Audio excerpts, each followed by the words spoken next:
তো আমার মেয়র নির্বাচন, সেটা কি করবেন? হ্যাঁ,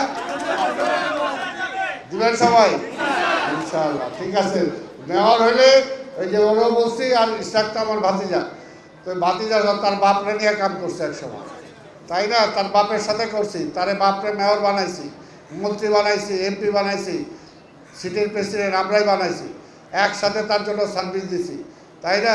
তার সেক্রেটারি ছিলাম দীর্ঘদিন, তার দিকে তাকায় অন্য কোনো দিকে তাকাই নাই।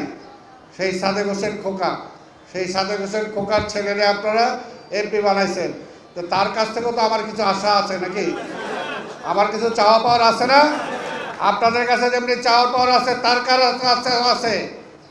তার বাপের জন্য অনেক কিছু করছি, তো সেটা আপনাদের মাধ্যমে তার কাছ থেকেও চাই।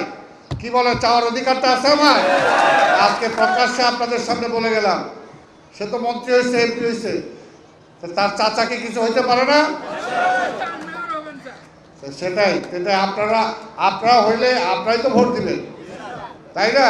তা আপনারা এক সময় সাদেক হোসেন খোকারে ভোট দিচ্ছেন না? তারপরে এক সময় তার পোলারে ভোট দিচ্ছেন, তা আবার সামনে মেয়র ইলেকশন আমার ভোটটা দিবেন আপনারা?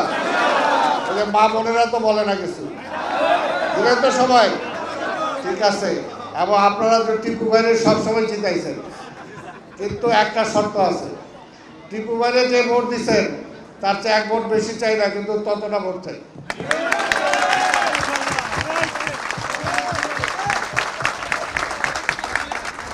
ঠিক আছে, ইনশাআল্লাহ গরিব মানুষের জন্য রাজনীতি করি আমরা, এই দেশটা স্বাধীন করছি, স্বাধীনের পরে এই গরিব মানুষের জন্য রাজনীতি করি, এখনো করি, আমি বিশ্বাস করি। কাজে আপনাদের অভাব অভিযোগ, নগর প্রশাসক হিসাবে দায়িত্বটা আমার। আপনারা কীভাবে ভালো থাকবেন, আপনারা কীভাবে সুখী থাকবেন, সেই দায়িত্বটা আমার।